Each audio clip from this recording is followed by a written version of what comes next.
Welcome, this is DBN International News broadcasting to you both local and international news. My name is Emily Anyango. Welcome to our news desk.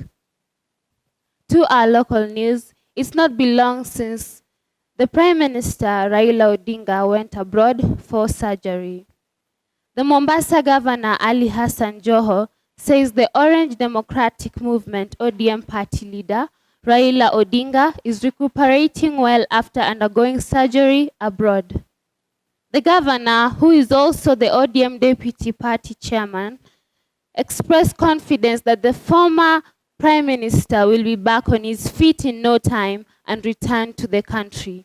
Citizen with more information. This morning, I have had the opportunity to speak to my party leader and my father, the Baba of the nation. I feel happy and encouraged that he's progressing really well. So ours is to continue to stay strong, to pray for him. He has undergone through a procedure. Let us not forget, even our leaders are still human beings. Sometimes they have to be tested. Sometimes they have to be sick and get treated. Moving on to the historic corruption verdict involving Sirisa MP John Waluke, the Director of Public Prosecution now says the state will seize the MP's assets if he fails to pay the 1 billion shillings fine imposed on him yesterday. Waluke and his co-convict Grace Wakunga face a jail sentence of not less than 7 years following their conviction in the 313 million shillings maize scandal. Citizen with more information.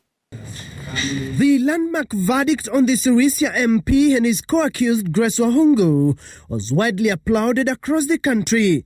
But a day after it was issued by Chief Magistrate Elizabeth Juma, confusion still reigns over the exact magnitude of the punishment the two will face following their historic sentencing. The Director of Public Prosecution dispatching a team of prosecutors to set the record straight, led by State Counsel Alex Muteti. The Office of the DPP termed the ruling a loud message to other high-profile individuals who have been dipping their hands into public coffers. That it is going to be a very loud message to those that engage in corruption. It also confirms that we do not just take cases to court for the sake of it. We have really done our groundwork before we present anyone to court. Chief Magistrate Elizabeth Juma of the Anti-Corruption Court sentenced John Waluke and Grace Wahungu in several counts that, among others, directed the two to pay double the 297 million shillings they fraudulently obtained from the NCPB. The three of the accused persons, of course, you know the third accused is a company, but the two being directors, the first and the second accused person, also bear responsibility for the payment of those fines. We have a cumulative figure of 2,062,776,686. That is as per the information we are able to gather from the court file. For John Waluke, he will now have to pay 1.04 billion shillings, failure to which he will be forced to serve 7 years in jail. If he chooses to serve the jail term, he will be out in 2027. His co-accused Grace Wahungu will on her side serve 7 years in jail if she does not pay 1.02 billion shillings. According to the prosecutors, the two will share the fine of the Airways company, where they are both directors. But Waluke's lawyers have termed it a double jeopardy. Who is going to pay for the company? It is the same first and second convict. You convict the directors, tell them to pay. You convict the company, tell the company to pay. Did you hear the company being sent to prison? There is no prison. So if the court wanted to provide a sentence for all the three, then it could have also imprisoned the company. If directors have been charged, they carry the burden. And therefore, that is a misnomer. If the two pay the entire 2.0 billion shillings fine, the money will be deposited at the courts and later channeled back to the treasury for rebudgeting, and the two will be released. But if the two fail to pay the fine and serve their jail terms, the DPP says their assets will be seized and the money paid back to the NCPB. But their lawyers are vowing to appeal, terming the DPP's interpretation as laughable. We raised questions. These are senior citizens above the age of going to prison. The court ignored that. We feel the court was more mechanical than being realistic. We shall be moving to the High Court to tell the court that, one, the sentence was unconstitutional. Definitely they signaled yesterday that they intend to file an appeal. We welcome them and we are prepared to meet them at any stage. There is, however, no clear provision in law that automatically makes the Sirisia MP lose his seat after he was convicted. The prosecution now hanging on when the MP will miss 8 sittings while in prison and the Speaker declares the seat vacant. If people are stepping out of office when they have been charged, then it makes no sense for one to argue that you can be convicted and you continue holding public office. And that is a case we are prepared to take all the way up to the Supreme Court.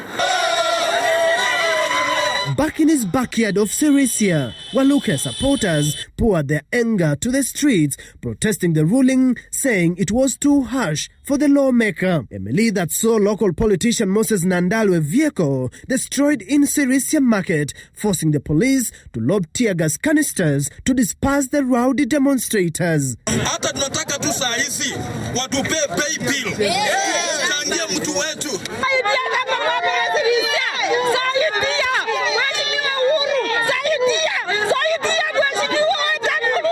Tunaomba nchi ya Kenya haki na itendeke. For now, Waluke is still at the Kileleshwa police station, awaiting COVID-19 testing and processing before he is admitted to community prison. Stephen Letos, Citizen TV. Coronavirus is not only a crisis to us now, but it will also be in the future. The country is yet to see the worst of COVID-19 pandemic.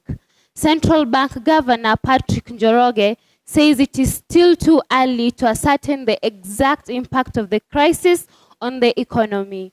Njoroge says with the current restrictions to contain the spread of the virus, businesses are still feeling the pinch. On Wednesday this week, the International Monetary Fund (IMF) predicted a gloomier outlook for the year, projecting a decline of almost 5% of the economy. Citizen with more information. We are not out of the woods. As a matter of fact, the numbers are getting worse in the countries that opened up. So we don't want to be so bullish, I would say even foolish, as to say that the worst is behind us. I think our job is to be much more cautious. We need to be cautious. At the end of the day, it's not GDP that matters. It's the lives of people. And that is really what we should be focused on. But in terms of the pain, in terms of the worst that we can see, it's still with us. And this is why we need to make haste and deal with those specific things. Moving on to our other news, the Kenyan government will spend over 7 billion shillings as capital on the nationalized Kenya Airways. This has been revealed in the National Aviation Management Bill, which will be key in the nationalization of the career and revamping the Kenya sector of aviation. Citizen with more details. The tabling of the bill in the National Assembly sets the stage for the final leg before the government officially takes back control of Kenya Airways. The bill proposes a new share capital for KQ at 7.5 billion shillings upon nationalization. This after delisting at the Nairobi Securities Exchange, where the airline is currently listed. The new entity will still operate under the brand name, but will be part of 3 other bodies managed under the Kenya Aviation Corporation, a state parastatal, others being Kenya Airports Authority and the Kenya Aviation Investments Corporation. The corporation the bill outlines will be managed by a board whose chairman will be an appointee of the President of Kenya. The day-to-day running of the corporation shall, however, be managed by a chief executive officer appointed by the board for a 4-year renewable term. The functions of the new carrier, however, shall not be any different from the current one, the bill indicates. It will, however, carry out additional roles as assigned by the State Aviation Corporation. Similarly, the new Kenya Airports Authority shall maintain its current function and reporting to the Aviation Corporation too. It will, however, have a share capital of 66 billion shillings to enable it carry out its functions effectively. The Aviation Investment Corporation will, according to the bill, carry out any business related to aviation. This the bill spells out as training schools, maintenance and repair of crafts, aircraft handling, flight catering, medical services, as well as tours and holiday management services. The bill now before the National Assembly, a culmination of intense lobbying to give the national carrier currently bogged down by debt and a string of losses. But while the legislative arm now moves on to debate and fine-tune the bill before its content can be actualized, Kenya Airways continues, just like other players in the sector, to absorb losses occasioned by the ongoing coronavirus pandemic. We think when we estimate to the end of the year, we think we will lose probably between 400 and 500 million dollars, which is about 40 to 50 billion shillings. Again, we don't know how that will look like because this is unprecedented, but that's what we are projecting. Dennis Otieno, Citizen TV.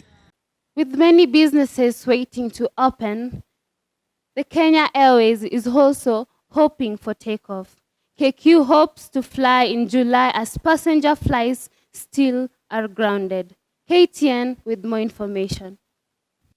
The closure of the Kenyan airspace in March this year sent an already struggling Kenya Airways back to the drawing board, the grounding of both international and domestic flights making it even harder for the loss-making airline to support its operations. Much like its passengers, the airline's management is eagerly awaiting resumption of flights. During today's virtual 44th annual general meeting, Kenya Airways leadership say they are pinning their hopes on July 2020. But the thing is, we have to be very careful how we answer and how we start flying. So if we start flying, say in July, which we hope for very much, it will be very carefully and selectively. So we are hoping that we'll start flying in July, like the chairman has said. I will also add to say that we will be responsive to the market because these are all unprecedented situations. In a position statement issued on the 25th of June this year, the airline clearly states that its planned schedule is subject to easing of travel restrictions by the government and Kenya Civil Aviation Authority's guidelines. And as for social distancing in the aircraft through empty seats, the airline says, as per latest IATA reports, this will not be necessary. The way the air circulates within the aircraft and the ventilation system, the HEPA filters, reduces the risk significantly of contamination, of transmission of the virus.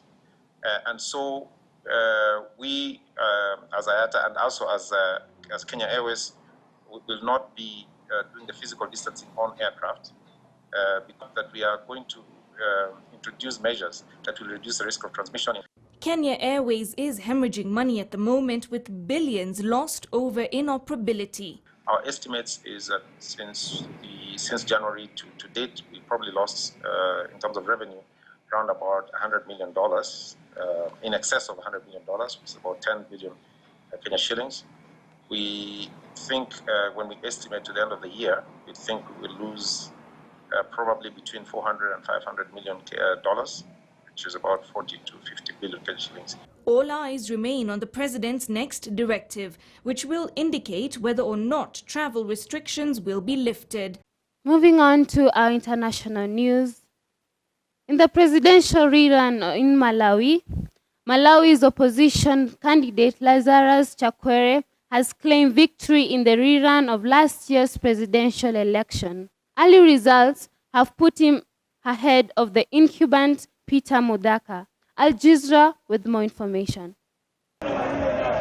Human rights activists in Malawi are not yet done fighting for electoral justice. As vote counting continues after Tuesday's presidential rerun, they say now is the time to be extra vigilant. I think what is more important is to make sure that what has been done at all the polling centers is being reflected at the National Data Center, and would want to guard that process. Malawians are aware in terms of what they want and also what they voted for. The activists mobilized thousands of opposition supporters after President Peter Mutharika won last year's disputed election. Their anger led to the courts nullifying the result, saying there was evidence of vote tampering. Malawians voted again in a rerun. Months of anti-government protests leading up to the rerun bitterly divided the country. Some people blamed the Human Rights Defenders Coalition, known as HRDC, for the sometimes violent demonstrations. It was obvious that something had gone wrong. So I would say that, yeah, HRDC should stand tall about what they have achieved, but they should also learn lessons about how they could have done things a little bit better. Malawi is the second country in Africa to have a presidential election result overturned. It first happened in Kenya 3 years ago. The Electoral Commission is under pressure to avoid another round of protests. Its officials say this time vote tallying is being done manually to avoid allegations of tampering with computer servers. Our concern at this point is not speed, our concern is credibility. We want to put in place a process that when we have pronounced the determination, everybody across the country can have confidence and say, yes, this is an outcome that is a reflection of the will of the voters. Some analysts say Malawi's election is a test case for other nations in Africa to see how allegations of vote fraud are handled and just how effective pressure groups are when it comes to keeping political elites and institutions in check. Malawi's civil society groups have said to whoever wins this election, serve us or don't rule us. Harun Mutasa, Al Jazeera. There has been a stark warning tonight that millions of children in Yemen could be pushed to the brink of starvation unless international aid is dramatically stepped up. It comes from the UNICEF, the United Nations Children's Organization. Yemen faces the world's worst humanitarian crisis, with the coronavirus pandemic compounding the effect of the 5 years of civil war. Houthi rebels backed by Iran have been fighting Yemen's government. It is backed by Saudi-led coalition, which is supported by the US and the UK. 2 million of Yemen's children are malnourished, and the 1.7 million have been forced to flee from their homes. A child dies every 10 minutes from a preventable disease. BBC News with the details. Selwa Al-Odabi is 5, the same age as the war. Selwa has cerebral atrophy, brain damage caused by malnutrition she's had since she was 2 months old. The vicious mixture that is destroying Yemen is killing her. A man-made war, man-made hunger, and the coronavirus pandemic's grip on a broken country. Selwa's parents are among the 2 million Yemenis who've been forced to flee their homes because of the war. Her father, Ibrahim, says they can't pay for any more medical treatment. بأدب كورونا وإحنا محاصرين من الحرب من كورونا من جميع الجهات فإحنا حالتنا ينبه إلا الله فأنا بعض الأحيان لقيت 2-3 أيام من دون أكل فأنا أضطر أعطيها سكر أو موية تحاول تهدأ من البكي بس. Selwa is not the only one. UNICEF says malnutrition has caused permanent mental and physical damage to 45% of Yemen's under 5s. This is Aden, better supplied than most parts of Yemen, but still living on the edge. There's food, if you can pay. Many cannot. It's 20% more expensive than a fortnight ago because the currency has crashed. Yemen is an easy target for the virus. Its citizens' immune systems are exhausted. Their healthcare system is 50% destroyed by the war. Some provinces have 2 hospital beds for every 10,000 people. Dr. Amr Qasim Al-Turki filmed this for us in a COVID-19 ward at his Better Off hospital in Aden. Most of the patients not accepted in the hospital. Rich countries could buy thousands more ventilators. Dr. Amr says they have to turn away most of the patients whose families beg for them to be treated here. This woman had a chance, a bed in a hospital run by the medical charity MSF. They couldn't save her. In Yemen, 25% of people with confirmed COVID-19 die, 5 times the global average. It's estimated Yemen already has 1 million cases of COVID-19, 3 times more than the UK, in a population less than half the size. It feels like the end. It feels like a calamity. They think the world has forgotten them. It's chaotic and anarchic and desperate. Are they right to think that the world's forgotten them? Unless action is taken straight away, we are going to see a tragedy of globally catastrophic proportions. Making everything worse, separatists are fighting a new war to end South Yemen's union with the north. It's on top of Saudi Arabia's intervention 5 years ago to fight Houthi rebels aligned with Iran. In the desert, Saudi troops are with the southern separatists, trying to observe a ceasefire that so far does not exist. The UN is cutting its aid operation because donors have promised only half the funding they gave last year. UNICEF says that in a single day, a child in Yemen will suffer more injustice and hardship than most people face in a lifetime. When Salwa Al-Adabi was a baby, her parents had to escape with her from a hospital bombed by the Saudis in a raid that killed 19 civilians. Now she's 5, Salwa's family have to try again to save her. They feed her with sugar and water, love and prayer. That's all they have. In this war and this pandemic, it might not be enough. Jeremy Bowen, BBC News. Thank you for watching DBN International News. My name is Emily Anyango. It was good to have you. Good evening.